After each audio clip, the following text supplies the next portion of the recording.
Hello everybody and welcome back to Beyond Horizons. We're starting off today's episode with a quick look at an unnamed project for a hovercraft I've been working on. You see, we have a submarine that's destined for the oceans of Eve, but I figured that the Kerbals won't actually have a reliable way to get on that submarine because we're probably just going to drop it from orbit straight into the ocean, and I can't really expect the Kerbals to swim to it. I mean, we can expect them to swim to it, but I thought I'd be nice and give them a cool little hovercraft to get there instead. So, of course, it's all electrically powered because on the surface of Eve, we're not really going to be able to use any oxygen for air-breathing engines. So, I've got a couple of fuel cells to provide all of its electrical needs, but luckily these two rotors don't actually use all that much electricity, and we've got so much battery power that this thing should have quite a lot of range. I mean, it will definitely last longer than the mission to Eve will, so yeah, we won't run into any problems there. Now, the eagle-eyed amongst you might notice that the pitch indicator is pretty much hardlining upwards, and the reason for that is because we tend to nose downwards when coming off a big wave, so we kind of like ramp off, get some air, and then nose down into the water, which kills all of our velocity. So, yeah, I was trying to pitch up to kind of stop that from happening, but it didn't really work. You can see we're stopping and starting quite a bit, so I might try and put some ballasts near the back just to move the center of mass backwards a bit so that when it comes off of a wave, it stays pitched up. That way we don't lose too much velocity when we come back into the water. But I mean, overall, it's not that big a deal, and it handles fairly well other than that. Also, that is Tom Kerman in the driver's seat, who is supposed to be missing, so I guess he just came out of hiding just to drive a cool hovercraft, which, you know, can't really blame him for that. Anyway, here we are pulling up to the beach. I'm just going along the coast to find a bit of a flatter area to come out the water, because I need to obviously make sure that it can do that. There's no point getting our Kerbals into the oceans of Eve, only to be unable to get them back out again. But yeah, it works fine. I made sure there was quite a bit of clearance between the bottom of the craft and the landing gear, just so that it wouldn't have any big bumps getting out of the ocean. But yeah, there it is, our little hovercraft. It's been an absolute joy to build and drive around, actually. It just handles really nicely. It's quite a fun build. So yeah, once we get a name for it, we'll get it launched up into orbit, ready to go to Eve.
We now move on to the final part of the Styx vessel, which is the Styx Lander, which will take our brave Kerbals to the surface of Eve with the Hypnos rover that you see there. But unfortunately, we have a mission-critical failure here.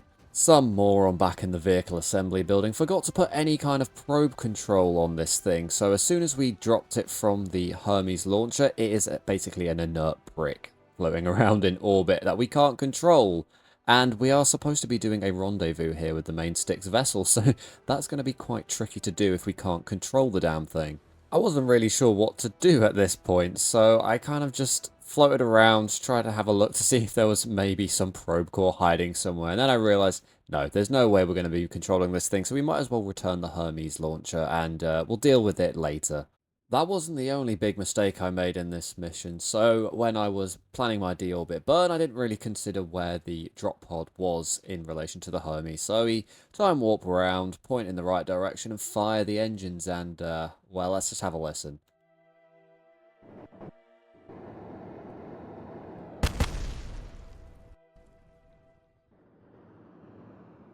Yeah, so we crashed straight into the drop pod as we were making our deorbit burn. Luckily, the drop pod was unharmed. We only actually lost a control fin on the Hermes launcher, so it could have been much worse, but yeah, that was very careless of me. But with all that bad luck out of the way, it was time to return the Hermes launcher, and this is our new improved design with big landing legs, grid fins, and Werner thrusters, so hopefully we should get this down on the ground in one piece. But before we worry about how we're landing this thing, let's just enjoy the new Firefly re-entry mod.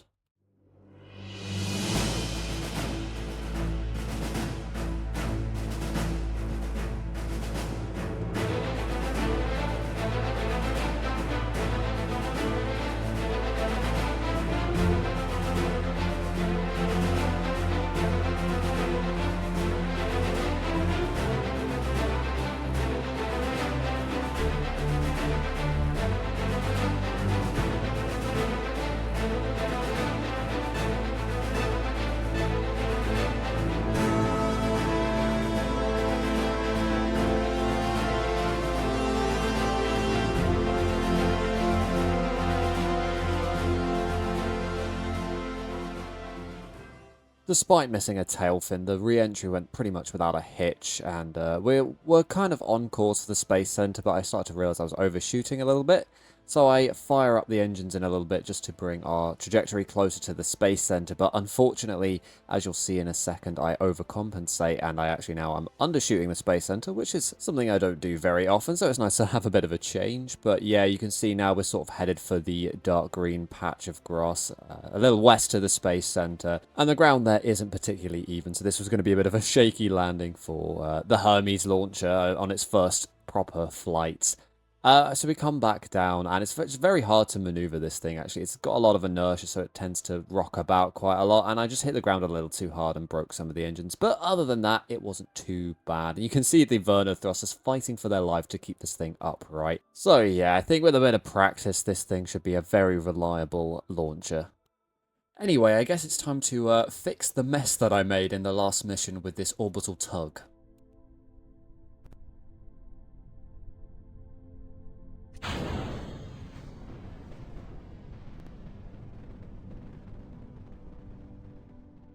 There it is, rocketing off the launch pad. It is a completely simple mission. Everything is expendable and cheap because I needed to do this quick because we had a rendezvous lined up between the drop pod and the Nyx vessel, but obviously now that the drop pod is completely inert, we have a very short window to rendezvous with it so that we can actually get it docked up to the Nyx vessel in time before we end up having to wait 30 or 40 orbits.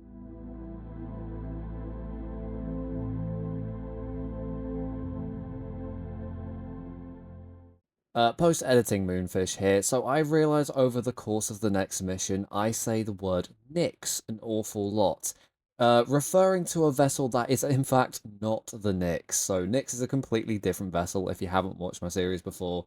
I don't know why I kept saying it. What I mean is the Styx interplanetary ship, but I don't say it once, I don't think. So sorry for that slight error. Anyway. The rendezvous between the tug vessel and the drop pod went pretty much without a hitch. In fact, we launched pretty much straight into it, so that was nice and easy. Unfortunately, the rendezvous between the tug and the Nyx vessel was not quite as easy.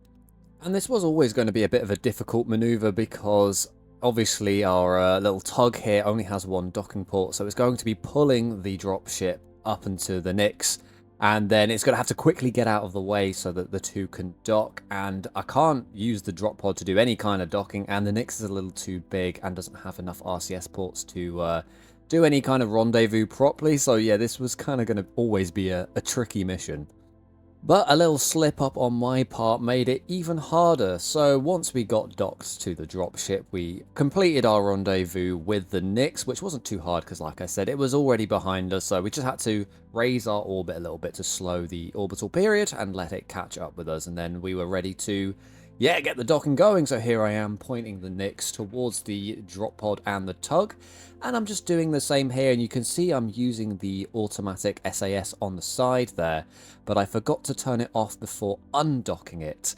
And even though there's no probe control on the dropship, it still knows how to hold an attitude, so immediately flipped around and it's now facing the wrong direction. And yeah, you can see a big long pause there as I just took a big sigh. I was like, oh, alright, let's just go and turn it around again. Luckily, we have an insane amount of reaction control on this little tug, because you might be able to see I'm using the vernier thrusters provided by the reusability expansion pack, and we got plenty of liquid fuel and oxidizer. I went for the vernier thrusters just for their sheer power. I thought, because this is going to be tugging stuff around, I want it to have as much thrust as possible, so yeah, I gave it the strong ones.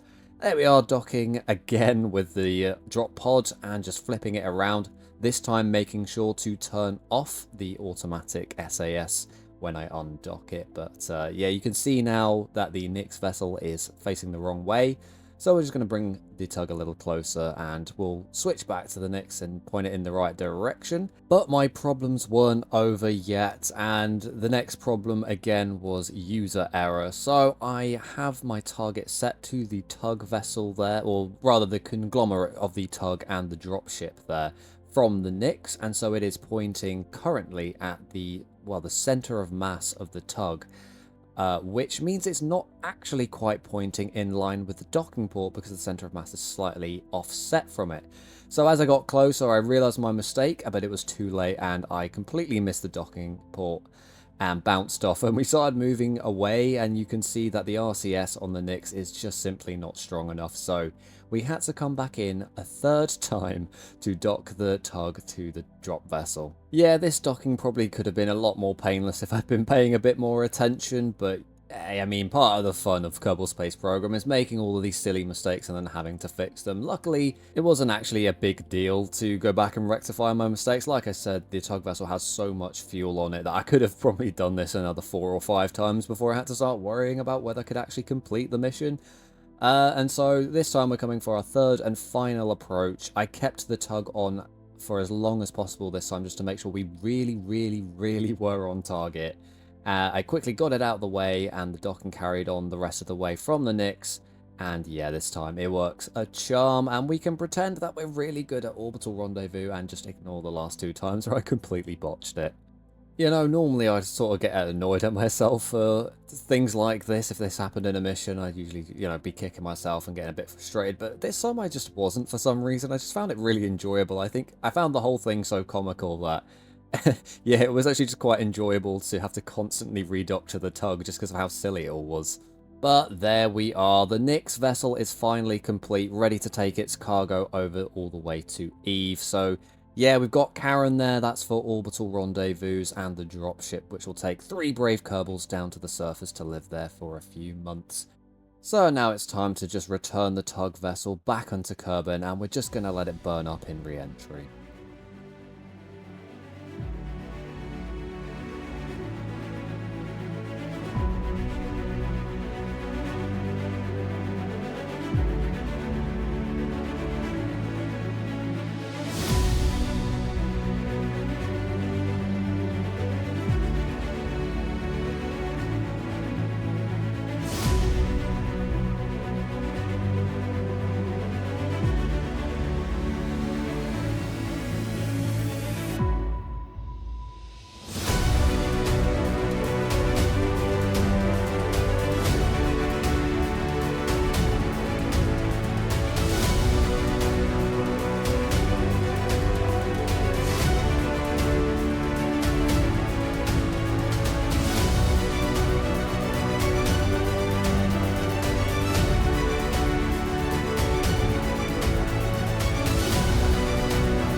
and we'll finish this episode with a quick check back in with Valkyrie.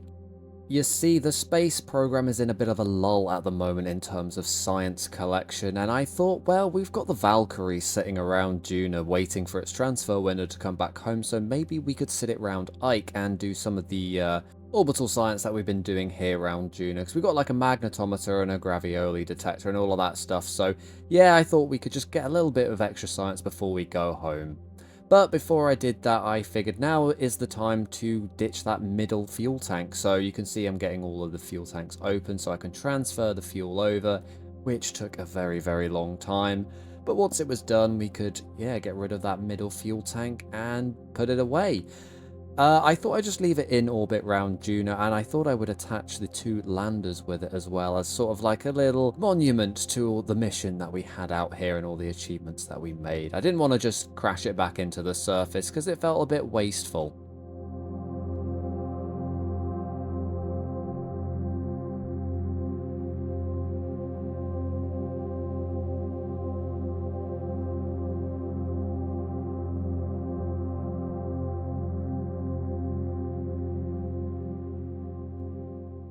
So with the middle fuel tank out of the way, we can now get the Valkyrie docks to the main fuel tank, and I've got to say, it looks a bit short and stubby now without that middle fuel tank. It doesn't quite look like the Valkyrie. But, you know, we have to make that sacrifice in order for efficiency. We're getting more Delta V by doing this. We're cutting out all of that dead weight, and so we can, you know, eke out that little bit of extra Delta V to get home and hopefully not strand our astronauts in orbit. And orbit around the sun, I should say, which is a lot harder to get to if you're trying to do a rendezvous around the sun. The sort of distances that you have to cover are huge, and it makes rendezvousing very difficult. Anyway, you can see me putting on the interior overlay there just to make sure none of the Kerbals are sitting in any of the landers, because we definitely don't want to be leaving them behind.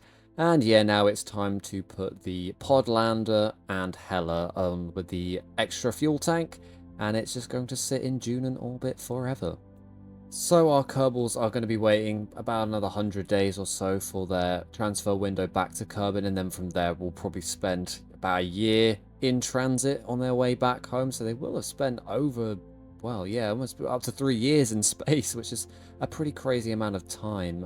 And in that time, I've been keeping an eye on their radiation, but ever since the great accidental and mysterious reset of everybody's radiation levels, they've been absolutely fine. I think the shielding has actually, you know, been sufficient to protect them against all the harmful cosmic rays. Anyway, now that we've got rid of the dead weight, it's time to get ourselves into an Ike orbit.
And there we are, Valkyrie is now around Ike and gonna just do a little bit of extra science while they wait for their transfer back to Kerbin. But that's all I've got time for today, so yeah, if you enjoyed the episode, please consider leaving a like and maybe even subscribing to the channel. And if you want to catch up with older episodes of Beyond Horizons, you can check out the playlist that this is in, or you can click the link that is coming up on the screen, and hopefully it'll direct you to a fun video. But yeah, I've been Moonfish1001, and I'll see you in the next video.